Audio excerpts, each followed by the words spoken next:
Hey Dragon members, it's me, Monkey Dragon here, and the topic of today's video is my thoughts and opinions on Star Wars Battlefront Tier 3, the beta. And with that, let's go to begin.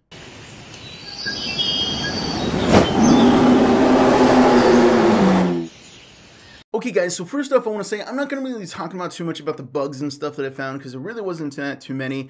I will mention a few, at least two, that have really plagued me and my friends, and the first one I would say, the most impactful, is we couldn't even get the game started. Like, we would load it up, and then we would get like white screens or black screens, and the game just would not start, and it was really frustrating.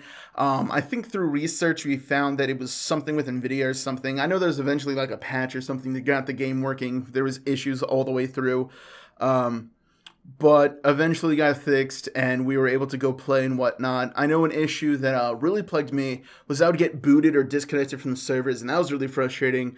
But beyond that, for the most part, the beta was pretty clean through. We didn't have too many issues. It's not like we were shooting guns through the sky and then fell through the ground and then nukes were falling off or anything like that. For the most part, it was pretty bug-free in a way. But yeah, I guess let's go on and move on into the actual game itself. We're going to talk about my favorite game mode first, and that would have to be Drop Zone. I absolutely love Drop Zone. It's my favorite one. I love the system in there. I love the map that it was on. The maps look beautiful, by the way. They're all really gorgeous. I love the way they're designed. I'll put my specs down in the description because I was playing on PC. My settings were set to minimum, or not minimum, I apologize, medium. God, words today. But the game looked beautiful even then. I know some of my friends played on like Ultra and they said, wow, like things look super spectacular. But for me at least, even with my medium settings, things still looked awesome. I love the sounds in there, the theme tracks and whatnot. It really brought me into the atmosphere of playing in Star Wars, so that was really awesome. I absolutely loved it. But getting back to Drop Zone, I love the concept in there, the way the pods work. You know, when one falls, if you have like two equal teams of skill level, and you're both just fighting over this pod, constantly getting grabbed and lost over and over again, and it's just a real tug of war, and it doesn't really seem to move, another pod will fall, and that's where the dynamic just flips. It's like, oh god, should we go for that pod? Should we stick for this one? What's going on there? Now you have to really strategize, and it breaks it up, and it usually one pod will get taken and the rest of the game will move on. So it's a really smart system there. I really like that. I know when the time is just running out and if a pod's still on the ground, it'll wait for you to grab it, which is really nice, because sometimes that's tiebreaker or something else like that.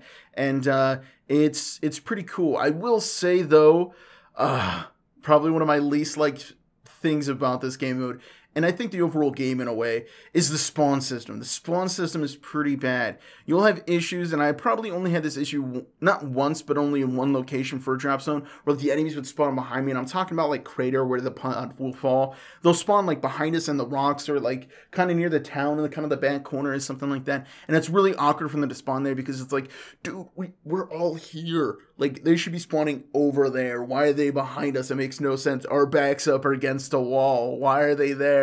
And kind of in the reverse situation, sometimes if you're trying to grab the pod, instead of spawning like 50% of the way from it, you know, like from the map distance or something, you know, still somewhat close or whatnot, not close enough to really be constantly hounding them in a way. But it'll spawn you quite literally on the opposite side of the map. And I've timed it before where like I'll look at the thing and it'll take like 75% of the way it's a charge to go all the way through. And it's so ridiculous. I know a person that I play with, he says, oh, just use the jetpack and then that's how you fix it. It's like, no, I'm trying to use the grenades, so I'm really helpful when trying to take pods and stuff like that. Using a jetpack, I shouldn't have to use a jetpack to counteract / predict the fact that you have a bad spawn system and are going to send me halfway across them or all the way across on the other side of the map. That makes no sense. You know, that's a really bad strategy. Fix your spawn system, I will say that.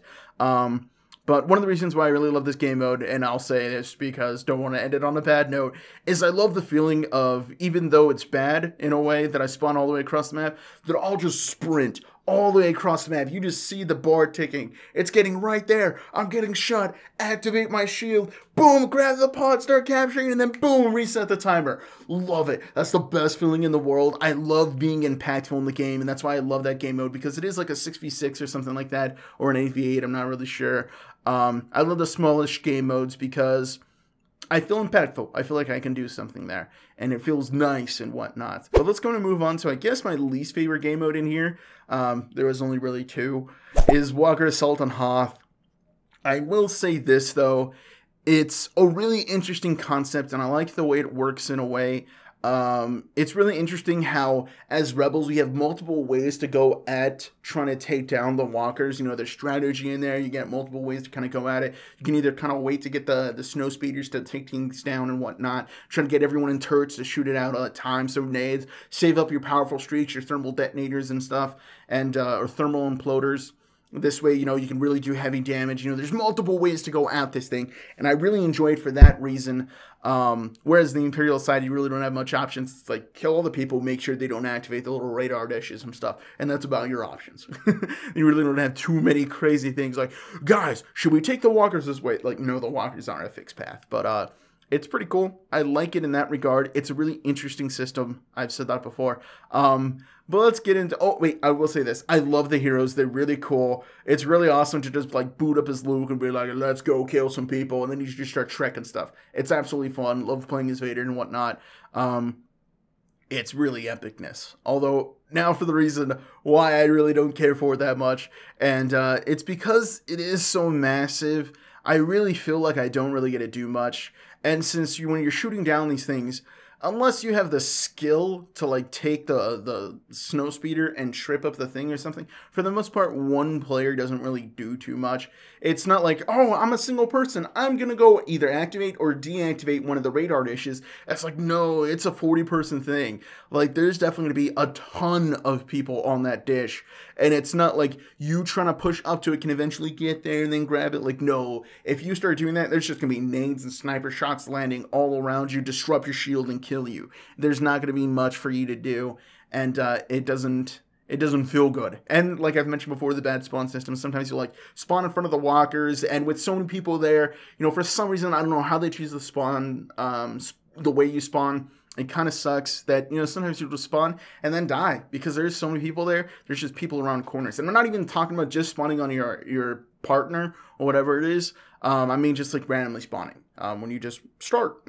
It's sometimes random, and it's pretty bad. That kind of sucks. I know we used to say this thing where, you know, when I want to spawn inside, this way I can activate the radar dish, it spawns me outside. And when I want to spawn outside, this way I can shoot the walker, it spawns me inside. And it's like, there is one fix that me and my friends kind of came up with. Like, maybe you guys can make it to where, like, you have spawn regions. Like, you want to spawn inside the building, just have that kind of, like, highlighted. You want to spawn here or here. Just give us, like, 3 little rough spawn zones. We don't have to be spawned exactly, but if we want to be spawned inside, we can spawn inside. Still set up some kind of system where, like, it's a line of sight or something. I'm not really sure, but I don't know. It'd be really nice to have some kind of spawn zone this way. It's not just random or something, because then sometimes you can't go like run out of the hangar and shoot the guy. And if you run backwards, by that time the walker's just like laying down fire on that little doorway, and it sucks in that regard. But yeah, overall, the game mode, I don't really care for it because it's not my cup of tea, but it is a pretty interesting game mode, so I gotta give that to them. It was pretty cool. Oh, one last little thing. I don't know what it is, but there's some weird sensitivity issues, and I think it only plagues us PC players, but there's some weird things with, like, the vehicle speed. If you play, like, on the normal one, like 20% or something, when you're in the planes things, you have to set that to, like, maximum amount of, movement speed or be able to control your DPI really quickly, because I have like a 16-inch playmat for my mouse because I like to play on lower sensitivities, and I have to like sweep and sweep and sweep and sweep in order to just move the thing. It's like dragging my hand through like quicksand. It's just super slow. And then when you up your vehicle, your mouse movement speed, look speed, sensitivity thing, it also changes the speed for like the turrets and for like the chickens. And for some reason, whereas the planes are like dragging your hand through putty, the turrets and the chicken are something that's just average. It just goes well, you know, it's like normal speed. And then when you up it, because for some reason they're all linked, the turrets, the chicken, and the planes with the vehicle speed, you know, when you up it to make it to where the plane speed is fine, all the turrets are like, they're just all way too fast. And that was a little bug or little tick that I had, a little chip on my shoulder that was frustrating me. But beyond that, Yeah, that's pretty much it. Let's go to move on to the last couple little things. I did want to mention co-op. I This was probably my most disappointing thing about this beta, for the reason being that like you only get to go to wave 6, and that's it on the easy difficulty. I only played this thing twice because the first time was I was just trying to get a feel for the game, and I didn't want to jump into multiplayer and just be a complete noob and not have any idea how things work. And then the second time was to get my buddy Laundry, get him the used to how a game works, and change your sensitivity, all that other kind of stuff. But for the most part, it really was pointless to play. You didn't get a taste. You got 6 levels. There's like, I think a total of 15 levels, and you get like 4 different levels of difficulty or something like that. And it's not like there's only Tatooine for survival. I'm fairly sure there's other maps to play it too. So it feels like it was the most pointless part about this beta. Like, you're not going to be able to test to see how things work. You're not getting a taste to see how it works because you don't get to know how it's like at the end of the game. It's like saying in Drop Zone, you only get to play until the first pod or something, and then after that you end it. Or like in Walker Assault, you only get to go through one stage of the radar dish and then it ends or something. It was just so utterly pointless, at least for me, that I couldn't really enjoy that game mode, and I probably wouldn't go back until the game's actually released and I could play it, because even to this point, I don't even know how that game mode really plays for the most part. We only got to like wave 6. What happens towards the end? Is there other crazier stuff? Because if it's literally just a repeat of 2 levels of normalness, pod drops, and that's it, that's the most boringest survival thing in the world. Like, for the most part, we don't even know how that game's going to work. We can't even give you feedback because we've got so little. If you wanted to, you can give us wave 6 for every single difficulty. This way we can see how it is and give you some feedback to change your game, because that's the point of a beta. Or let us have the first 2 difficulties or something like that, and let us complete it all the way through. This way we can get some feedback for you, like, oh no, change this, this is how things should be, or something like that. This is what we would like to see. And for now, it's pointless. Like, you get nothing. You get a taste for nothing. Right now, that game mode is the most boringest piece of shit out there. Like, it's literally 2 levels, pod, 2 levels, pod, and by that time you get the rocket launchers in order to kill the chickens, so there's just no point. It is really the most disappointing part about this beta. But after all that, beyond all the game modes, let's talk pretty quickly about the systems of the game. Talking about disappointing things, the party system. The party system is just so bad. It's really weird. Like, you gotta click the party thing to invite your friends, and then it tells you, like, out of 8 people that you've invited, and then you have to pick one of those people to be your partner, which I do like the partner system. You only have one person to spawn on, because it makes it kind of, like, important where that guy is, who he is and whatnot. Like, oh, we both play this same strategy. We're both gonna flank left. This way you have a person to spawn off of, rather than having 4 or your entire party. It makes it more impactful about who your partner is, and I really do enjoy that. I will say this though, it's kind of weird that when you do join a party that you have to, 1, accept to join the party, 2, accept that you want to go into the fact that someone is searching for a game, and then secondly, accept that you want to join the game, and then you got to click join again. It's like 3 or 4 accepts. It's really weird in that awkward system, and it's kind of weird to not know really who's in the game or whatnot. It's really weird, and there's issues of like, are we in a party, aren't we in a party, I don't see you, you don't see me, and stuff. I think they fixed this like back in the old days, like back when like Call of Duty, World at War, and Modern Warfare came out. Not specifically talking about those games, but just in that lobbyist general, where you have a section where here are the people that are in your lobby. Here's all your stuff that you're able to configure. I understand if you don't want to have the same HUD system as that. I get that. But if you can have like a little bar on the side, this way you know who's who and who's where and whatnot, who's in your lobby, that would be really helpful. I would like that in some regard. But speaking of things that are kind of bad, I still do not like that HUD. I find it to be so brutal in some regard. Like, brutish is probably the better word. It's so very basic. It seems like something that would be from like PlayStation 2 in some regard. It's like, here's your health bar, quite literally a health bar, and you have your cards. It's not even like they could have designed it in a way so that like you're in your stormtrooper helmet or something like that, or you have some goggles, some kind of like 3D HUD or something, where like you have a charge for your card, like bloop bloop bloop bloop bloop, missiles ready, dude. I know they did that like in what was it, like Iron Man or something like that. And then like you can have a really cool cooldown system. You can have your HUD system, like either like the blood effect that comes in along your head. I really didn't care too much for that like in the other games, but you can have something else, like maybe health bar going down, or you can have like like a 3D model of your character, you know, like Jesus kind of cross thing, and then you can have like red or something, like maybe he's getting more hunched as you're getting hurt and whatnot, and it just goes down, and then when you die, you can have like, oh, you're at 0, and then the person was at numbers or something like that, you know, the level of health for the numbers or something, you know, you could do something really interesting with it. And in this, it was just so basic. It was not so much like, oh, I don't even want to play this game, that HUD system was horrible. Like, I'm still going to play this game, I love playing this game, but it was a pretty bad HUD system, and I didn't really enjoy it.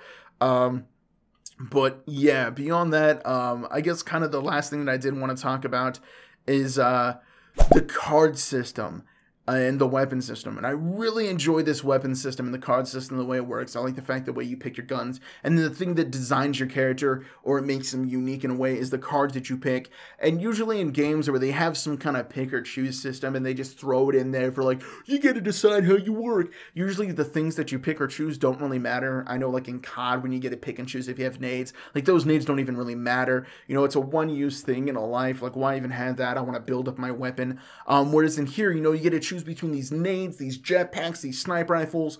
There's the whole trait card system, and then there's like the activation card system where, you know, you decide between like your ion shot booster thing or your shields. And it really matters which you choose. You know, when you're trading between like, oh, do I want that sniper rifle or do I want that nade? Do I need the jetpack here? Should I take this or that? It's really impactful because it designs your character, and I really like that. I'm fairly sure that we have a narrow view of the cards, and there are more cards that are going to be unlocked when the game eventually does release. I'm fairly sure of that, if I remember correctly. But I really liked it because it actually does matter. It's not a system that was just thrown in there and it's like, yeah, whatever, you know, you just take your gun and walk away. Like, those nades actually matter. Not only just because the nades recharge and you're going to use them multiple times in life, they're effectful. All those things are effectful. It's not something where it's like, oh, why have it if it's only one use per life? Whether you live longer, you live short, these things matter, and it's pretty freaking cool, and I like it. Overall, I really did enjoy this beta. It was really cool. There was just a few gripes with it, nothing too really game-breaking or something that I'd really hate about the beta in a way, or make me not want to play it. I'm still excited for the game to come out. I really enjoyed this thing. It was pretty cool, and I'm giving you guys my kind of thumbs up, guys, for making it. You guys didn't really screw up too much. So, bravo freaking vo, and good job. And with that, guys, you know, I think I'm going to call it there. I really did enjoy play this beta. It really was fun. I know it did get extended. I think it was supposed to end like today or something like that. That's why I wanted to put this video up. But I know it's being extended to the 13th, which I think is going to Tuesday or something like that. So, yeah, you got to keep on playing. And, yeah, with that, I want to ask you guys, are you guys planning to play this beta? How did you guys think about the game and little systems that I mentioned and stuff? I'm interested to hear your guys' thoughts on it, because I know for me personally, I have my own like little fixed narrow things where I like to focus on, because that's just kind of who I am. But yeah, guys, that's going to end the video there. Hopefully you guys have enjoyed. I'm Monkey Chicken. That's all I really got. Peace.